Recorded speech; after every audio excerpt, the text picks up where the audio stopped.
The Detroit afternoon sun filtered through the windows of the diner on the corner of Woodward Avenue, casting golden shadows on the worn Formica tables. Lucas Robinson pushed open the glass door, the bell above tinkling softly, announcing his arrival. The familiar aroma of freshly brewed coffee and frying bacon enveloped him like a warm hug from an old friend. At 42 years old, Lucas carried the weight of 2 decades of police service on his broad shoulders. His hands, calloused from years of holding a gun and writing reports, unconsciously brushed the place where his badge would normally be. Today, however, he was wearing just a simple t-shirt and faded jeans. It was his day off, after all. "What's up, Lucas?" The cheerful voice of Sarah, the waitress with red hair and an easy smile, welcomed him. Lucas smiled, feeling some of the tension he carried dissipating. "You know me too well, Sarah. Yes, please." As he headed to his usual table, in the corner near the window, Lucas noticed something different in the air. The regulars, Mr. Johnson reading his newspaper, Ms. Patel enjoying her apple pie, seemed tense, casting furtive glances in her direction. Frowning, Lucas settled into his seat. Before he could reflect on the strange atmosphere, a harsh and hostile voice cut through the air. "Hey, you there, yes you. What do you think you're doing?" Lucas looked up, meeting the icy gaze of a man he had never seen before. Tall, burly, with a red, sweaty face, the stranger emanated an aura of barely concealed authority. "Sorry," Lucas responded, keeping his voice calm, years of police training kicking in instinctively. "Is there a problem?" The man approached, his badge identifying him as Hank Manager. His eyes raked Lucas up and down, a grimace of disgust twisting his lips. "The problem is you're here," Hank spat out the words. "This is no place for people like you." The silence that followed was deafening. Lucas felt as if the air had been sucked out of the room. Around him, the other customers looked away, some with obvious shame, others with a silent complicity that made Lucas' stomach turn. "Excuse me," Lucas stood up slowly, his voice controlled but with a note of steel. "I've been a customer here for over 10 years. There's never been any problems before." Hank stepped forward, invading Lucas' personal space. The smell of cheap whiskey on his breath was nauseating. "Things change, friend. And I'm telling you that you're not welcome here, so grab your things and leave." Lucas felt a wave of anger rise in his chest, mixed with deep sadness. How many times in his years as a police officer had he responded to similar calls? How many times had he witnessed the injustice of racism, even while wearing the uniform that supposedly protected him? "Look, I don't want to cause trouble," Lucas tried once again, his calm voice contrasting with the storm within. "I'm a paying customer, just like everyone else here. There's no reason to." Lucas' words were interrupted by a violent shove from Hank. "I said get out." Lucas' instinct kicked in. Years of training and street experience took hold. In one fluid movement, he dodged Hank's next blow, grabbing the manager's arm and pinning him against the table. "I'm a cop," Lucas said, his voice now thick with authority. "You are under arrest for assault." Chaos broke out in the restaurant. Customers screamed, chairs were dragged, and in the midst of the confusion, Lucas saw Sarah, the waitress, with her cell phone in hand, clearly filming the entire scene. As he held Hank immobilized, Lucas felt a mix of emotions invade him. Anger at injustice, sadness at the persistence of racism, and a fierce determination not to let this incident go unnoticed. "Someone call the police," a woman's shrill voice cut through the air. Lucas almost laughed at the irony. "The police are already here, ma'am," he replied, his voice filled with a bitterness he couldn't disguise. Minutes that felt like hours passed until the sound of sirens filled the air. Lucas kept Hank immobilized, ignoring the insults and threats the manager spewed. When his colleagues in uniform entered the restaurant, Lucas felt a mix of relief and apprehension. "Robinson? What the hell is going on here?" Sergeant Johnson, a gray-haired veteran, looked at the scene with a mixture of confusion and concern. Lucas started to explain the situation but was interrupted by Hank's screams. "He attacked me. This man is dangerous." Sergeant Johnson raised a hand, silencing them both. His eyes roamed the restaurant, noticing the frightened looks of the customers, Lucas's defensive posture, and the camera still in Sarah's hand. All right, let's get everyone to the station. We need to clear this up, the sergeant declared, his voice leaving no room for argument. As he was escorted out of the restaurant, Lucas felt the weight of the eyes on him. Some out of fear, some out of sympathy, and still others which hurt him the most out of silent judgment. The moment the police car doors closed, Lucas knew his life had changed irrevocably. What had started as a simple day off had turned into the catalyst for something much bigger. As the police car drove away from the restaurant, Lucas could not imagine the twists and turns that awaited him, nor the crucial role he would play in the fight against racism and corruption in his beloved Detroit. Lucas Robinson's day off was over, but his real battle was just beginning. Understood. I will write Chapter 2 of the story based on the synopsis you provided, incorporating the characteristics and skills of the profile of the screenwriter described. Here is the second chapter. The clock on the interrogation room wall read 10:37 p.m., but to Lucas Robinson, time seemed to have stopped. The fluorescent lights hummed softly overhead, casting harsh shadows across his tired face. He looked down at his hands, the same hands that for years had protected and served, now handcuffed to the cold metal table. Officer Robinson, Captain Michael's voice cut through the silence like a razor. Do you understand the gravity of the situation you have found yourself in?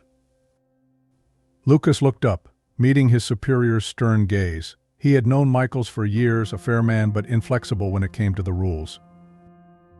Yes, sir, Lucas replied, his voice calm but filled with restrained emotion. But I need you to understand, I had no choice. That man, Hank, he claims you attacked him without provocation, Michaels interrupted, flipping through a file. We have witnesses who say you used excessive force. Lucas felt a wave of indignation rise through his chest. Witnesses? What about the security cameras? What about the other customers who saw it all start? A heavy sigh escaped the captain's lips. The cameras were conveniently down for maintenance. And as for the customers, well, many seem reluctant to get involved. The silence that followed was deafening. Lucas closed his eyes, feeling the weight of years of injustice and prejudice on his shoulders. When he opened them again, there was a fierce determination in his gaze. Captain, in 20 years of service, have you ever seen me act recklessly or violently? Michaels hesitated, his gaze softening for a moment. No, Robinson. You were always one of the best. Then give me the chance to prove my innocence, Lucas pleaded. This is bigger than me, bigger than an isolated incident. There's something wrong going on, and we need to get to the bottom of it. Before Michaels could respond, the room's door opened abruptly. Sarah, the restaurant's waitress, entered, closely followed by an agitated officer. Sorry, sir, the young officer stammered. She insisted on speaking to you immediately. Sarah, her red hair disheveled and her eyes shining with determination, held up her cell phone. I have proof, she declared. I filmed everything. The video, although shaky, clearly showed Hank aggressively approaching Lucas, the shoving and Lucas' defensive reaction. The room fell silent as they watched, Captain Michaels' face growing darker and darker. When the video ended, Michaels abruptly stood up. This changes everything, he muttered, more to himself than to the others. Turning to Lucas, he continued, You're free for now, Robinson. But stay at your disposal. This is far from over. As the handcuffs were removed, Lucas felt a mixture of relief and apprehension. He knew the battle was just beginning. Outside the police station, the Detroit night pulsed with life. Cars whizzed past, their lights creating trails in the darkness. Lucas took a deep breath, feeling the humid city air fill his lungs. Thank you, he said, turning to Sarah. You have no idea what that means. Sarah smiled, but there was concern in her eyes. Don't thank me yet. This is just beginning, isn't it? Lucas nodded gravely. Yes, and it could get dangerous. You don't need to get more involved than you already are. Too late, Sarah replied, her voice firm. I'm already involved, and I'm not going to stand by and watch injustice happen. As they walked down the sidewalk, Lucas felt his phone vibrate. It was a text message from an unknown number. Careful, Robinson. You messed with the wrong people. Back off while you can. Lucas showed the message to Sarah, whose eyes widened. "What do we do?" she asked. "We will fight," Lucas replied, his voice thick with determination. "But we need to be smart. This is bigger than we imagined." In the days that followed, Luke's story spread like wildfire. Social media exploded with divided opinions. Some called him a hero, others an agitator. Demonstrations began to emerge on the streets of Detroit, some in support of Lucas, others condemning his actions. Lucas, temporarily removed from service, dedicated every waking moment to the investigation. With the help of Sarah and some trusted department colleagues, he began to unearth a web of corruption that extended far beyond the restaurant incident. One night, while reviewing documents in their small apartment, Sarah made a shocking discovery. "Lucas, look at this," she called, her voice shaking with excitement. "Hank isn't just a restaurant manager. He has connections to some of the city's most powerful politicians."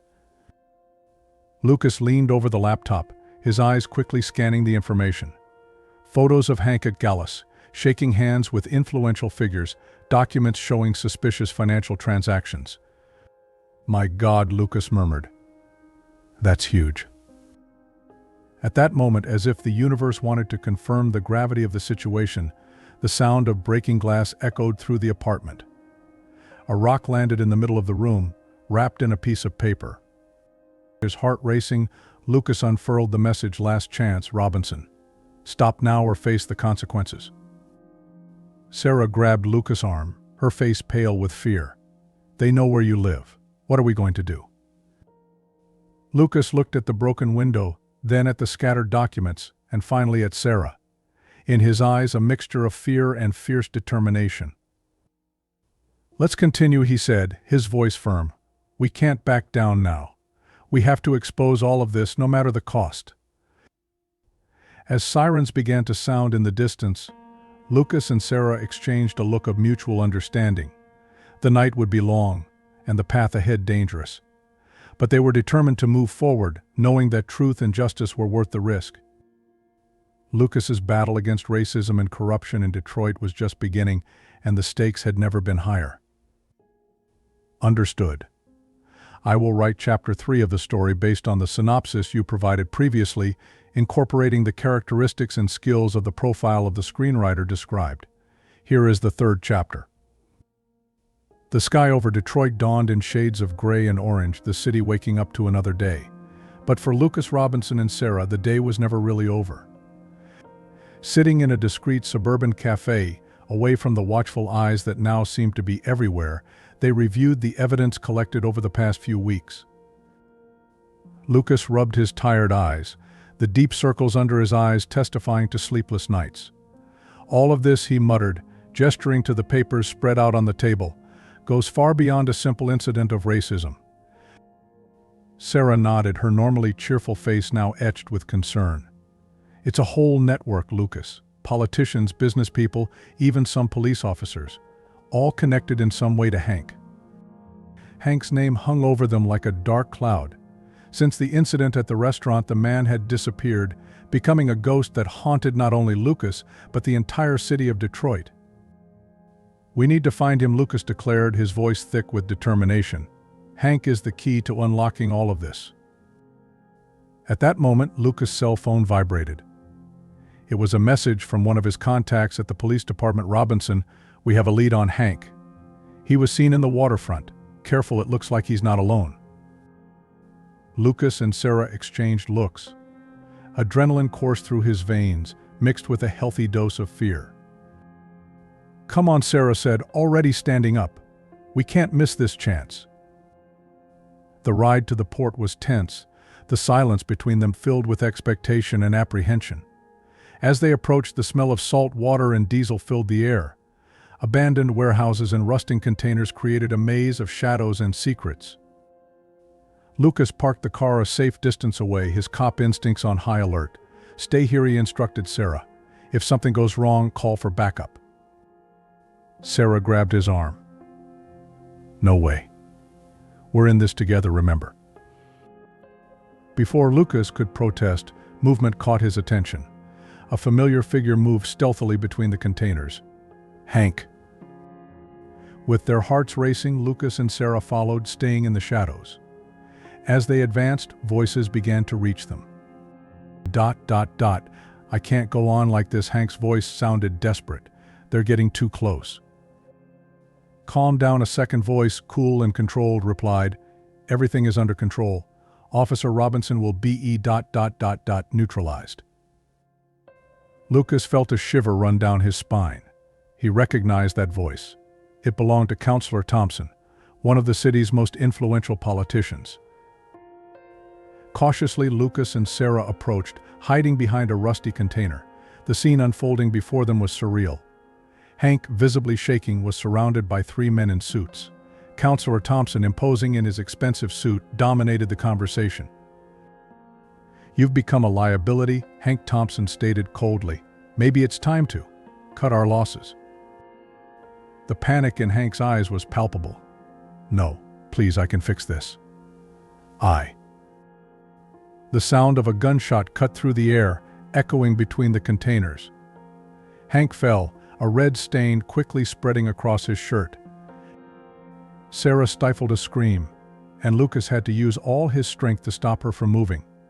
His heart was beating so loudly he was afraid he might be heard. "Clean it up," Thompson ordered the other men, his voice as casual as if he were asking to clean up a coffee spill. "And find Robinson. He's next." Lucas and Sarah retreated silently, shock and horror written all over their faces. Once they were a safe distance away, they ran back to the car. "Oh my God," Sarah gasped, tears streaming down her face.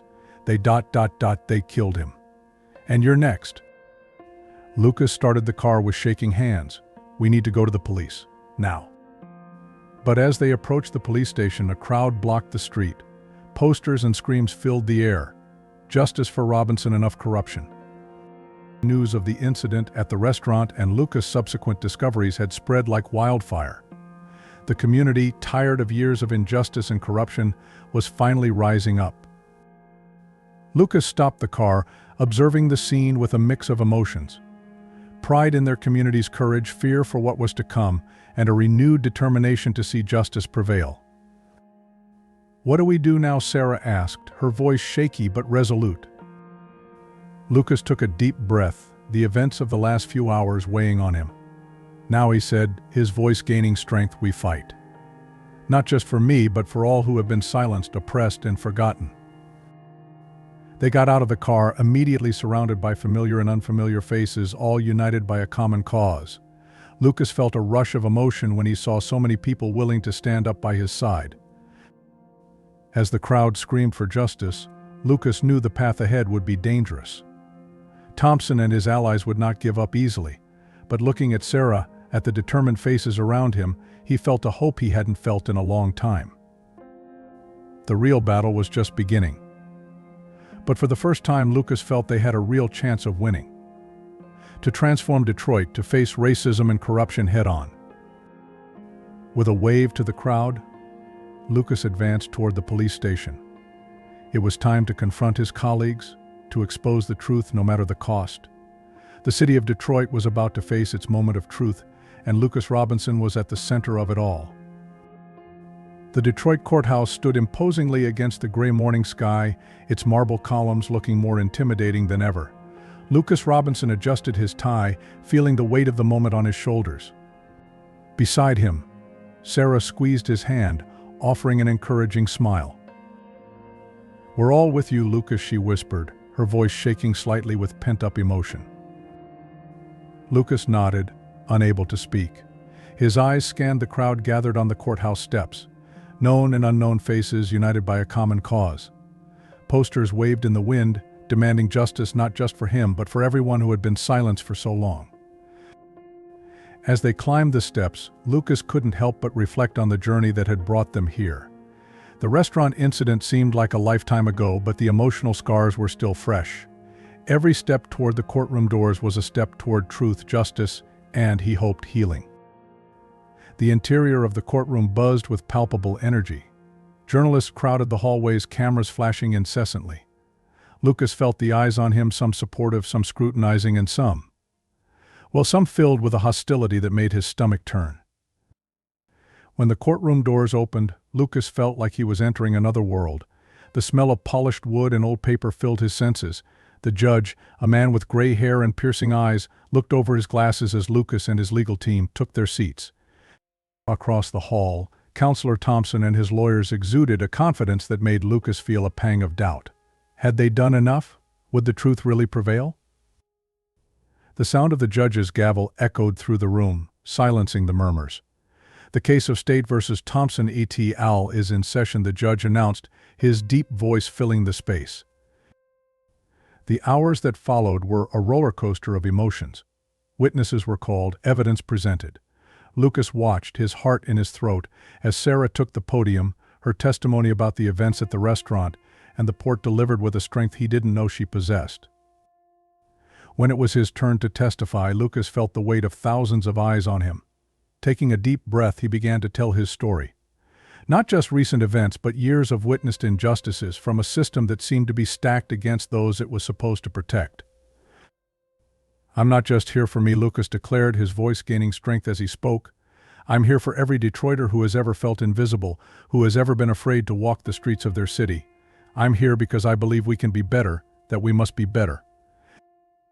The silence that followed his testimony was deafening. Lucas could feel the energy in the room, the mix of shock, anger, and most of all, hope. But the most impactful moment was yet to come. When the prosecutor called his next witness, a buzz went through the room. Hank, pale and visibly shaken, limped in, leaning on a cane.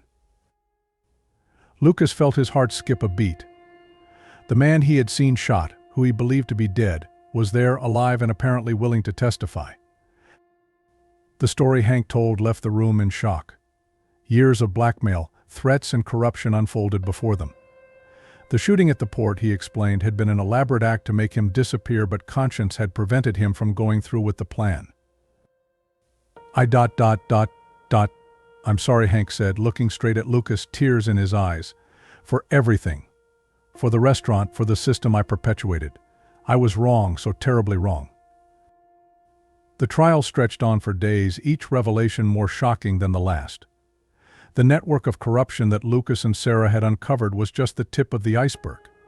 As more people found the courage to speak out, the true scope of corruption in Detroit became clear. Finally, after what seemed like an eternity, the jury returned with their verdict. Lucas held his breath, feeling Sarah squeeze his hand tightly. Guilty, the word echoed through the room, repeated several times as the sentences were read. A roar of approval erupted from the gallery. Lucas closed his eyes, feeling a wave of emotions invade him. Relief, vindication, but most of all, an overwhelming sense of responsibility. As Thompson and his associates were led away, Lucas found himself surrounded by hugs and words of gratitude. But it was Sarah's hug that anchored him, reminding him of what really mattered. "We did it," she whispered, tears of joy in her eyes. Lucas nodded, a tired but genuine smile on his lips. "Yes, we did it, but this is just the beginning." In the days and weeks that followed, Detroit underwent a transformation. The case had opened the city's eyes to problems long ignored. Reforms were implemented, both in the police department and in the city administration. Lucas, now seen as a local hero, found himself at the center of a movement for change. Invitations for lectures, interviews, and even political proposals arrived daily. On a quiet afternoon weeks after the trial, Lucas and Sarah were walking through the same park where it all began. The autumn sun painted the leaves in shades of gold and red, a symbol of the change that had swept the city. "What do you think?" Sarah asked, referring to the most recent invitation Lucas had received, an offer to run for public office. Lucas stopped, looking at the city he loved, the city he had risked everything for. "I think we still have a lot of work to do," he replied, a determined gleam in his eyes. "But for the first time in a long time, I feel like we can really make a difference." Sarah smiled, intertwining her fingers with his. "Together." "Together," Lucas confirmed, pulling her close. As the sun set over Detroit, Lucas knew the challenges that awaited them would be enormous. But looking at Sarah, remembering everyone who had stood up beside her, he felt an unshakable hope. The fight for justice and equality was far from over, but now finally it seemed like a battle they could win.